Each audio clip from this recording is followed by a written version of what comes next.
Happening now, the first doses of the COVID-19 vaccine are expected to arrive in Jamestown by the end of the week. Details coming up. Plus, a Village of Falconer resident is speaking out following conflicting results about his COVID-19 rapid test in Chautauqua County. Well, the clouds continue across the afternoon today. We've got a little bit of snow to go through tomorrow and tomorrow night. We'll time it out next. The news at noon starts right now. Live and on demand, this is WNY News Now.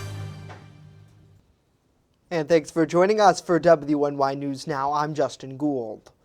The first doses of the COVID-19 vaccine are expected to arrive in Jamestown by the end of the week. This as healthcare workers across the nation are getting vaccinated for the first time. UPMC Chautauqua Hospital, part of the University of Pittsburgh Medical Center, is scheduled to receive 900 doses of Moderna's vaccine. The delivery is dependent on the FDA, who's slated to issue emergency use authorization of the drug. Last week, the agency approved authorization of Pfizer's vaccine, with the first doses rolling out yesterday. 5 frontline workers at UPMC in Pittsburgh were among those who got vaccinated within the healthcare network. Leaders in the company say this is an important day in the fight against COVID. They say this could be the start of the light at the end of the tunnel. Each of the employees will be back in 21 days for the next shot that's part of the vaccine. We will not be mandating our employees to take the vaccine like we do the flu, to allow folks to hopefully see the experiences that will be occurring naturally over the next several months, to be more reassured that indeed we are very safe and that this vaccine is very effective. UPMC says its high-priority employees will be the first to receive the vaccine. It expects to provide a vaccine for all workers who want it by the end of January. Well, that less than a year after the COVID pandemic erupted here in the U.S., the first doses of the vaccine have now been delivered to all 50 states. This comes as Chautauqua County reported a new COVID-19 related death and 174 new cases of the virus from over the weekend. John Lawrence has more on the milestone. A major moment in medical history. Sandra Lindsay, an ICU nurse at the Long Island Jewish Medical Center, is the first person in New York and among the first in the country to receive the COVID-19 vaccine. I feel great. It doesn't feel any different than the influenza vaccine I take annually. I wanted to do it to inspire people who may be skeptical about taking the vaccine and trust in the science. The Centers for Disease Control and Prevention recommends the vaccine be given to frontline healthcare workers and people in long-term care facilities first. It is such a moment of hope because we can see the light. We are exposed to it every minute of every day.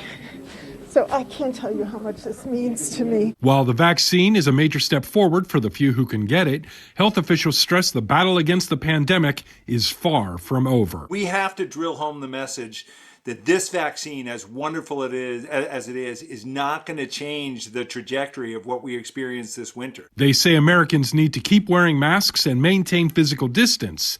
Drug makers, meanwhile, have to ramp up vaccine manufacturing. Creating tens of thousands of doses for clinical trials different than hundreds of millions of doses for, the world. I'm John Lawrence reporting.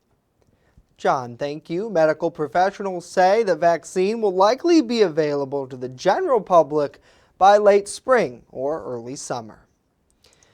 A Village of Falconer resident is speaking out following conflicting results about his COVID-19 rapid test here in Chautauqua County. Stephen Michelson tells WNY News Now 2 weeks ago he was rapid tested for the virus by the Chautauqua County Health Department in Dunkirk prior to a biopsy at Roswell Park Comprehensive Cancer Center in Buffalo. Michelson says staff originally told him he tested negative, but then later he got a call that he needs to quarantine after testing positive. I told her that I had received a week earlier a paper from the site stating that I was negative and that something was wrong. And so she said that she would have to look into the matter and call me back. Michelson says the county health department later confirmed that he did indeed test negative for the virus, but he describes the whole ordeal as a nightmare, citing the uncertainty of his diagnosis. Because of federal health laws, the Chautauqua County Health Department couldn't specifically speak to his case. However, they say there was not an issue with the rapid test accuracy, but rather a data entry error occurred. Now, since the health department has implemented another check, a separate set of eyes, to make sure that the mistake will not happen again. The health department says this is the first error of its kind since the pandemic began, and that false negatives remain very rare. Well, negotiations are underway to find a compromise to save a COVID-19 relief bill on Capitol Hill. The debate on coronavirus relief comes as Congress must also pass a $1.4 trillion spending bill to avoid a government shutdown. That measure must be approved by Friday at midnight to fund the federal government until the end of September 2021. Federal lawmakers are hopeful that they can also find common ground on a more than $900 billion compromise relief plan.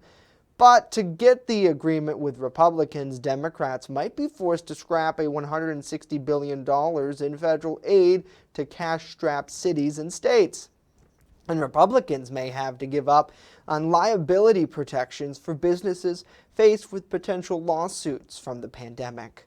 The relief package is expected to include extended unemployment programs for 16 weeks. The proposal would increase federal supplement unemployment insurance benefits by $300 a week during that time. Well, we thank you for sticking with WNY News Now as we continue to put facts over fear in our coverage of COVID-19. That's very important for our news organization, just to simply report what we know and when we know it. We appreciate you joining us today. Let's check in with the comments and say hello to Sandy, Jennifer, Amanda, Linda, Jolene, and Cindy as well. Hopefully you all are having a great day. Great to see Joanna, Aaron, Angie, Mary, and Bill. Hopefully you all are enjoying the weather outside because it is starting to look a little bit like Christmas. I know yesterday on the show, Dakota, we talked about how we probably won't have a white Christmas, but I mean, if you use your imagination, Christmas, I guess, could be today, and it's certainly, at least here in Jamestown, you got a couple of the flakes falling out there. Yeah, we do, and a few of those renegade flakes are actually falling across the southern tier in northwestern Pennsylvania. You can see it here on the Sky Vision camera coming from the top of the Warren City Bank, and it's cold out there. 29 degrees is the current temperature in downtown Warren, and yeah, the temperatures really are not going to budge too much from where they are now, so expect temperatures in the lower 20s. And First Defense Doppler radar shows you this little channel of moisture that is extending from the far eastern part of Chautauqua County going into southern Cat County, then going down into northwestern Pennsylvania. This is pretty much just a few light snow showers, a few flurries, that's it. And but Lake Ontario is generating some lake effect snow here. A couple bands of lake effect snow coming off Lake Ontario, impacting parts of the Finger Lakes, but will not impact us down here. Hey, it was windy yesterday. 30 miles per hour was the peak wind gust in both Dunkirk and Jamestown at the airport locations yesterday. The winds have calmed down for today, so it's not going to be as windy as it was yesterday. We made it to 38 yesterday. We bottomed out at 32 degrees this morning. I don't think that's correct, but that's what it was. 35 is the average. 55 and 7 below zero are the record highs and lows for this day. So through the afternoon, a good amount of clouds, isolated snow shower definitely possible, or a flurry. Otherwise cold, maybe a few sun peaks later in the day. 25 to 33 is the high temperature range today, with a northwest wind averaging 4 to 10 miles per hour. A deep storm system passing to our east will throw us a little bit of snow tomorrow and tomorrow night. How much? I'll tell you about it in a few. Justin? All right, Dakota, thank you. The Jamestown City Council voted to override both the veto messages from Mayor Eddie Sundquist last night for the 2021 operating budget, with one of those overrides resulting in the furlough of Recreation Coordinator Julia Cecila Hanley. The council originally approved the 2021 city operating budget late last month, albeit with numerous amendments to Sundquist's proposal. Well, last Monday, the mayor vetoed two of the council's amendments, one of which called for the elimination of Hanley's position. Council President Tony Dulce later said it was only a temporary action. The veto was overridden by an 8-1 vote, with Council member Brent Sheldon being the sole dissenter. Dulce spoke on the decision following the vote. He explains the override vote is a reality for the council. Overriding a executive veto is not something that is common in the city. In my tenure on council, this is only the third time that that has occurred. It's something that is taken very seriously. It's not something that the council relishes in doing. We certainly understand the mayor's position and can understand where he was coming from with that. But again, I just wanted to reiterate what Councilwoman Eklund said. We are not permanently eliminating this position. Now, Cecila Hanley released a statement on her Facebook page following the meeting. She says that she appreciated the support she received in the last few weeks, adding that she believes the move is an elimination rather than a furlough. The council also overrode a veto from the mayor on an appropriation for the 2021 capital improvement plan. Well, law enforcement agencies across New York are ramping up patrols through the new year to crack down on impaired driving. New York State Police say drivers will now see more sobriety checkpoints and more officers on the road starting Thursday and running through January 1. This is all part of New York State's Stop DWI holiday season crackdown. Officials are asking everyone celebrating during the season to have a plan in place to get home safe.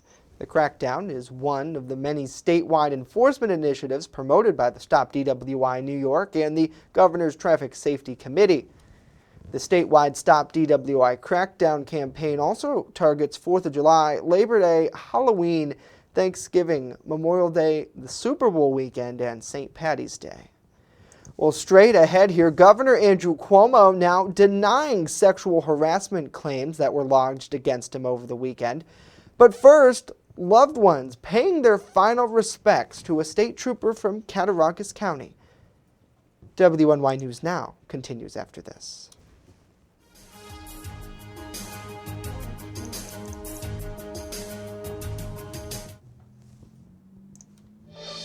Happy holidays from WNY News Now. EagleZip.com is your local one-stop shop for all of your home and business computer needs. Located on Fluvanna Avenue Extension, just outside of Jamestown, EagleZip.com sells and services all brands of desktops and laptops, as well as servers and network equipment for your business. All new computer sales include transferring your data from your old computer plus a 2-year warranty. Call EagleZip.com today. Stop by EagleZip.com today and let us make computers easy for you. I'm a survivor. I'm a survivor. I'm a survivor. Testicular cancer is the leading form of cancer in men aged 15 to 35. 1 in 250 men will be diagnosed with testicular cancer. But 98% will survive if detected early. As a survivor, I believe early detection is the key. Learn how to do a testicular self-exam and other important facts about testicular cancer at oneball4tc.com. Want weather now? Download the WNY News Now mobile app and stay up to date on severe weather alerts. Plus, anytime hazardous weather strikes, stick with the Southern Tier's only 24/7 streaming network that keeps you safe. You're all in a tornado warning, so now is the time to go to a safe place, small room, lowest floor, near the center, away from windows. What are you waiting for? Download the WNY News Now mobile app today. It's free in the Apple App Store and Google Play Store. Wishing you a safe and happy holiday season. WNY News Now, the Jolly Team, where coverage comes first. Well, yesterday, loved ones paid their final respects to a state trooper from the Southern Tier who died last week. Funeral services were held for Trooper Joe Mecca at St. Bonaventure Parish in Olean. Trooper Mecca was from Central New York and served 29 years with the state police in Olean. He died of a cancer-related illness after doing some work at Ground Zero in New York City. But state police say it's not clear if his cancer was related to 9/11. Trooper Mecca's funeral comes just 3 days after services for Trooper Jennifer Karzinski, who also spent time at Ground Zero and died of cancer. Mecca was 62. Well, New York State Governor Andrew Cuomo yesterday denied a former aide's allegations over the weekend that he sexually harassed her by making inappropriate comments about her appearance. Cuomo told reporters the claims that former economic advisor Lindsey Boland made in a series of tweets on Sundays were not true. I heard about the tweet and what it said about comments that I had made, and it's not true, Zach. Look, I fought for and I believe a woman has the right to come forward and express her opinion and express issues and concerns that she has, but it's just not true. Cuomo's press secretary previously denied the claims on his behalf. Boland, who is running for Manhattan Borough president, tweeted that the governor sexually harassed her for years, adding that many saw it and watched it.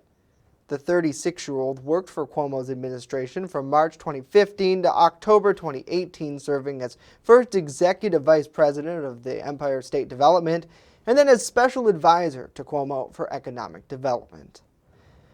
Well, President-elect Joe Biden just addressed the nation after cementing his victory to take the Oval Office in January. Nadia Romero has the latest on the race for the White House. And now it's time to turn the page, as we've done throughout our history. Joe Biden, the soon-to-be 46th president of the United States, addressing the nation on democracy and free and fair elections. The flame of democracy was lit in this nation a long time ago. And we now know nothing, not even a pandemic or an abuse of power, can extinguish that flame. Biden, now freshly certified president-elect by the Electoral College, after a nail-biting Monday of states announcing their electoral votes. 20 votes for the Honorable Joseph R. Biden. 16 votes for Joseph R. Biden. Donald J. Trump received 29 electoral votes. All 38 votes for President Donald J. Trump. In the end, it was California that pushed Biden across the essential 270 votes needed to win. For Joseph R. Biden of Delaware, a Democrat, ayes 55, noes 0. Now, all eyes are on Georgia. Early voting beginning Monday in the high-stakes Senate runoffs. 2 races that could flip the GOP's power in the state. So far, we don't have any reports of any mechanical issues or issues at the polling locations. And the Secretary of State now launching a signature match audit of absentee ballot envelopes in the state's 3rd largest county. We recently received a report that Cobb County may not have conducted a proper signature match in June, and we will look into that claim. In Washington, I'm Nadia Romero. Nadia, thank you. The ballots submitted by the states will be counted by Congress on January 6th. President Trump and some other congressional Republicans are already indicating they may raise obligations during the count. Those obligations will most likely be rejected by both the House and the Senate, though, paving the way for Biden to take the oath of office on January 20th. Well, working from home can be challenging, and the Jamestown City Council members aren't exempt from that.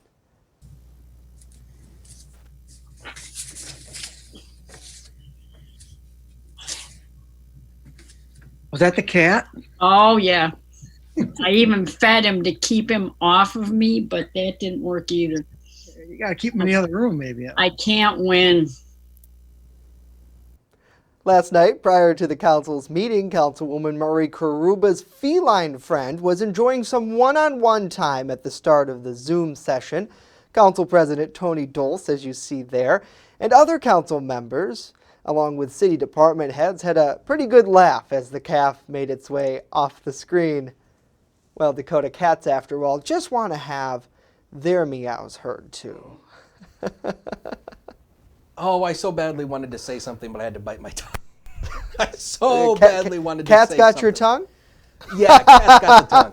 No, but that is pretty cute, though. I mean, that's the big thing. A lot of people working from home. We did it throughout the pandemic at times. I don't have any pets, fortunately, so I didn't have to worry about that. It is different in the workspace, and whether it's cats or kids, you know, I see that all the time on the network news. Is you see they have a guest on, and all of a sudden you see a little 4-year-old come wandering in with his blankie, and the mom or dad's like, go back, go. You know, and that's it's almost makes us more human, I think, right? Than you, especially with something like city council, where you know they have a lot of procedures and protocols, and I think throughout the pandemic we've seen not just here but all over people kind of honing down that and having more of a discussion, and it's been really incredible to see and cute, and we thank Councilman Karuba for sharing that at the start of the meeting. Whether I doubt it was intentional, but it's good. They should have more pets in government. I really think they should. Yes.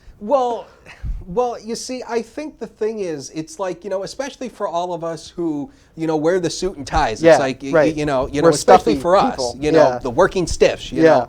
And it's like, you know, sometimes people forget that, you know, just on, you know, we look, you know, this way with the suit and ties, but people forget. We're really laid back. Yeah, exactly. Really, you know, but no, but seriously, the point I'm trying to make here is, you know, people sometimes forget that we're actual people outside of, you know, the suit and ties and everything. Yeah. And especially for people like on city government, like, you know, if you're on city council or whatever, sometimes people forget that they're just like the rest of us. Right. And especially for those of us schmucks who work in television, it's like, you know, we're just normal people. Right. Most of us are. Anyway. Absolutely. Good to see Michael. Good to see Pete. Good to see Amy, Mindy, John, and Karen as well. Let us know what you think about all of this and more in the comments down below. Well, now let's get a full check of our weather forecast with Mr. Hunter. And we've been talking about snow. I think it's December. It's something that we're kind of expecting. Yes, and so far we actually haven't had a whole lot of snow. And Joseph says if you drink, don't drive. That's correct, and I'll finish it. Do the watermelon crawl.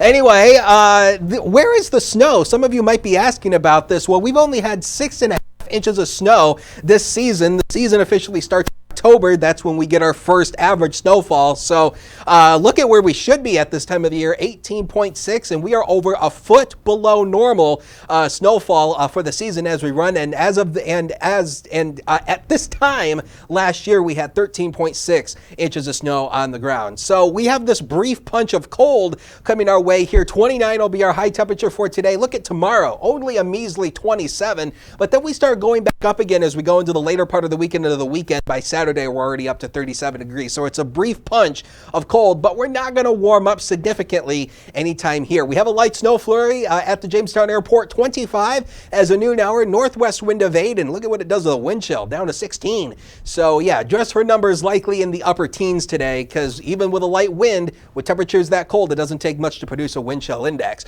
So the radar shows you just little snow flurry that has moved across downtown Jamestown. It is basically out towards Frewsburg, getting ready to cross into Cattaraugus County. If it makes it, it may ultimately just fizzle apart before it makes it over into Cat County. This is the storm of question right here that's going to be coming our way tomorrow and tomorrow night through Thursday. It is snowing in parts of Kansas and Oklahoma, in northern Texas.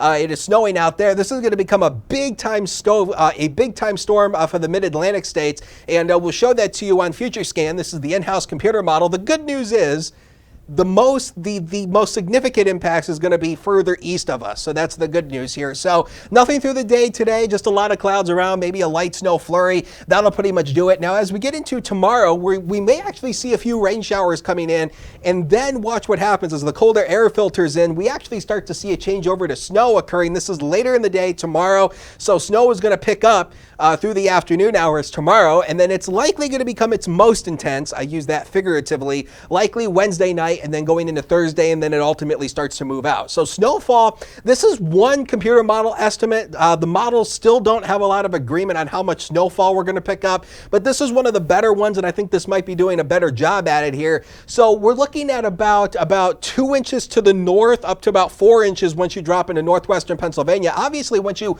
work down here towards Bradford in this pink and purple area, that's where the heavier amounts of snowfall will likely be. But again, these totals may change tomorrow, so check back in tomorrow and we'll give you our final estimates on what we think. But as of right now, it looks like a general 2 to 4. That may change those. The inland areas today, my wrist so cold, my ice so froze. Post Malone. And if you knew that, congratulations, you get a star. But upper 20s will likely do it across much of the area today. Next 7 days coming up, brought to you by 42 degrees and sunny. Yeah, the big snows are going to stay east of us. So 27 tomorrow, 31 on Thursday. Friday, it's going to be feeling like winter, freezing even, 32, partial sunshine. Saturday, a nice day overall, 37. Sunday, a few light rain and snow showers, no big deal there. And by next Monday, we're still in the upper 30s, but at least we'll have a mix of sun and clouds. Justin? All right, Dakota, my favorite Post Malone song is Soaking Up the Sun there. So I wish that That's not a Post Malone song. Yeah, I thought it was. Doesn't he have a song about the sun? Staring at the Sun. Staring at the Sun. Yeah, that's off the new album. Yes. Yeah, my Hollywood's favorite Bleeding, one. yes. Just give me the sun. That's well, you know, it's really hard to get a lot of sunshine this time of the year, so. Yeah, so if you can, people, vitamin D as much as you can. I know it sounds crazy, but take those vitamins. Take those vitamins. I do, and it's good. It's good for you. You need it, so. Well, here's another thing that a lot of people are going to be tackling this holiday is picky eating. It's common among younger kids, especially those who are on the autism spectrum. And meals can even be more challenging during the holidays when new food is often introduced. Mandy Gaither with some tips to help keep peace at the dinner table. Fruits and veggies are an important part of any diet, but getting your children to eat them isn't always easy. We know that between the ages of 2 and 6 are when picky eating is at its height. Dr. William Sharp, director of the Marcus Autism Center's feeding program at Children's Healthcare of Atlanta, says around 90% of children with autism have some sort of food-related issue, from sensory to sameness. So the foods that children with autism, especially in the United States, are gravitating toward are processed foods that look the same, taste the same from bite to bite, from serving to serving. And that's not good for a child's health. Dr. Sharp says parents of any picky eater should set realistic expectations, give small portions of a new food so it's not overwhelming, add only one new food per meal. If the child can talk, give them options. We've got 3 vegetables here. Which one would you like to have on your plate this holiday? Finally, celebrate success. If a child tries one bite of a green bean, we'd say celebrate that, and the next time you present a green bean, one bite would be the expectation. And then after the child's shown multiple times that one bite of green bean is not that challenging, move to 2 bites, but don't move from one green bean to an entire bowl of green beans. For today's Health Minute, I'm Mandy Gaither. Mandy, thank you. Now, if your picky eater loses weight, has a nutritional deficiency, or is interrupting daily life at home, for example, the family can't eat meals together, it could be time to seek out care from your doctor. Well, we thank you for joining us for WNY News Now as we get a check of local news and weather that matters to you. Good to see Marlon, Angie, Bill, Tina, and Kimberly. Thanks so much for joining us today. I hope everyone has a great day out there. That's going to do it for this edition of WNY News Now. We remind you, when you're on the go, you can stay in the know by downloading our mobile app. It's easy to stay updated when you subscribe to breaking news push notifications. We'll leave you with this live look over downtown Jamestown. Dakota and I are back tomorrow right here at noon. Hope to see you then.